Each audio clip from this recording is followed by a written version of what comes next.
Hello students, good morning everyone. My name is Nidhi Jain and welcome to Sanskar Valley Academy in online classes. बेटा आज हम chapter 20 शब्द भंडार पढ़ रहे हैं। इसके विलोम शब्द।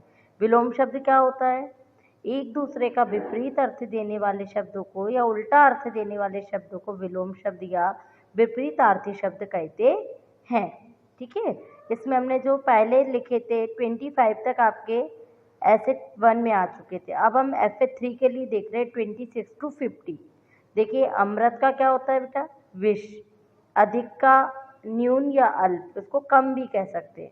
अपव्ययी का मितव्ययी, आयात का निर्यात, हंसना का रोना, इष्ट का अनिष्ट, कुटिल का सरल, ठोस का तरल, संधि का विग्रह या विच्छेद, यानी संधि यानी जोड़ना, विग्रह यानी तोड़ना, जड़ का चेतन, सजीव का निर्जीव, उग्र का शांत, निरर्थक का सार्थक, कृष्ण का शुक्ल, प्रकट का गुप्त, कृपालु का क्रूर, जन्म का मृत्यु, विधवा का सधवा, स्वतंत्र का परतंत्र, उधार का नगद, उदार का अनुदार, अल्पायु का दीर्घायु, उत्थान का पतन, मौखिक, लिखित, शोक, हर्ष। ठीक है, ये थे आपके विलोम शब्द। अब आए बेटा पर्यायवाची शब्द। पर्यायवाची शब्द क्या होते हैं? ऐसे शब्द जिनका अर्थ लगभग एक समान हो, अर्थात जो एक ही अर्थ या भाव के व्यंजक हो। यानी कि एक शब्द के कई सारे शब्द हो सकते हैं लेकिन सभी का अर्थ एक जैसा हो। जैसे अश्व मतलब घोड़ा होता है, घोटक मतलब भी घोड़ा होता है, तुरंग मतलब भी घोड़ा होता है और घोड़ा मतलब घोड़ा ही होता है। तो इसका में घोड़े के कई सारे नाम हो गए। ठीक है ना। ऐसे आपने बेटा देखिए 25 तक पढ़ लिया था, 26 से मैं बता रही हूँ। 26 से है अग्नि, आग, अनल, पावक, हुताशन। चारों का अर्थ देखें तो अग्नि ही निकलता है। असुर का है राक्षस, दैत्य, दानव, निशाचर।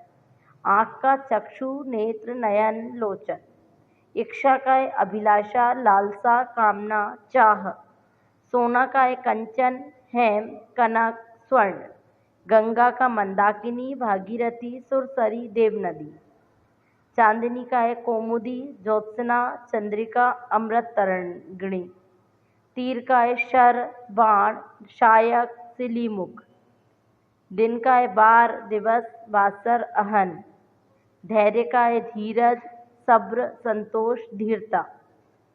कामदेव का है मनोज, काम, मदन, अनंग। घमंड का है अहंकार, अभिमान, दर्प, दंभ। ये थे हमारे पर्यायवाची शब्द। अब आए अनेकार्थक शब्द। सेम अनेकार्थक शब्द पर्यायवाची के विपरीत होते हैं। इसमें भी एक शब्द के कई शब्द होते हैं लेकिन इसमें शर्त होती है कि इसमें हर शब्द का अलग अलग अर्थ निकलता है। ठीक है, अब हम यहाँ पे देख रहे हैं जैसे मधु, शहद, मदिरा, वसंत ऋतु। लेकिन यहाँ पे सबका अर्थ अलग है। शहद अलग होता है, मदिरा शराब को कहते हैं, वसंतिक ऋतु है। सारंग का है मेघ, हाथी, हिरण, मोर, सर्प। तीर का है बाण, रागा, नदी का किनारा। वंश को कहेंगे हम कुल, बांस, जाति। वर का है वरदान, दूल्हा, चुनाव। अक्षर का है वर्ण, ब्रह्मा, आत्मा, अविनाशी। अनंत का है अंतहीन, ईश्वर, आकाश। अली का है कोयल, भौरा, बिच्छू। कर्ण का है कान, कुंती पुत्र, नाव की पतवार। काल का है समय, मृत्यु, शिव, यमराज। अनेकार्थक शब्द में प्रत्येक शब्द का अलग अर्थ है। ठीक है, अब आया हमारा वाक्यांश के लिए एक शब्द। कम से कम शब्दों में प्रभावशाली ढंग से अपनी बात कहना एक कला होती है। पदबंधों और वाक्यांशों हेतु प्रायः एक शब्द का प्रयोग किया जाता है। इससे लिखने में भी संक्षिप्तता आती है और वाक्य हमारा बहुत प्रभावशाली लगने लगता है। तो इसमें आपके बेटा जो बहुत बोलता है वाचाल तक हो गए थे। अब यहाँ FA3 के देखिए। जो पहले हुआ हो, भूतपूर्व। अपने आप पर बीती, आप बीती। जिसने यश प्राप्त किया हो, यशस्वी। जानने की इच्छा रखने वाला, जिज्ञासु। जो इस लोक से संबंध रखता हो, लौकिक। हाथ से लिखा हुआ, हस्तलिखित। रचना करने वाला, रचयिता। जो देखने योग्य हो दर्शनीय, आगे गिना जाने वाला अग्रगण्य, जिसे वाणी पर पूर्ण अधिकार हो वाचस्पति। ठीक है, ये आपके थे 30 तक अनेक शब्दों के एक शब्द। अब आए हमारे श्रुति संभिन्नार्थक शब्द।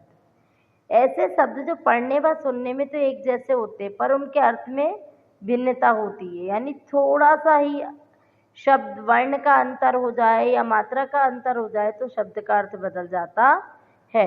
जैसे देखिए अवधि यानी समय, और अवधि मतलब अवध प्रदेश में बोली जाने वाली बोली।